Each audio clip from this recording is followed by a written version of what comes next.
what's up everyone? It's the cleaning lady here, and thank you for tuning into my video today. Before we get started, be sure to like this video and also make sure you're subscribed to my channel. Hey, if you want to keep up with all things cleaning with the cleaning lady, you gotta subscribe, right? So actually today what we're gonna be doing is gonna be a very short video, but the video is gonna be focused on how to fold a fitted sheet. Okay. Stay tuned so you can learn how to fold a fitted sheet.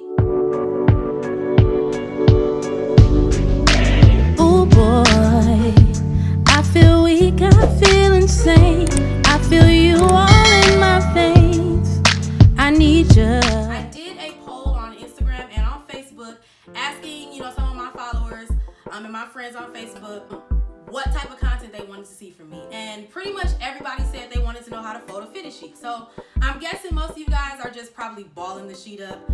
I used to do that too, but then I started cleaning Airbnbs and homes, and I had to learn a more presentable way to fold a fitted sheet.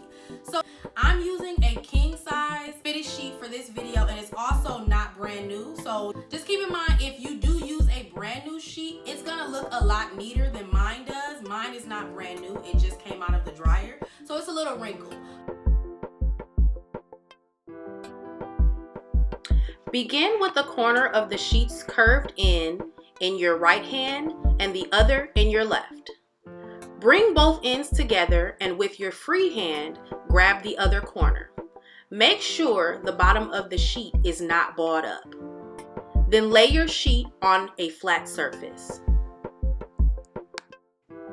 With the end being on the left and curved side being on the right, take your left end to the middle of your sheet, followed by your right curved side. Proceed to fold your sheet into thirds and finishing with your beautifully now folded fitted sheet. That's it for this video, guys.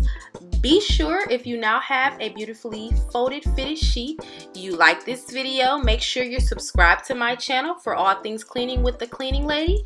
And until next time, peace.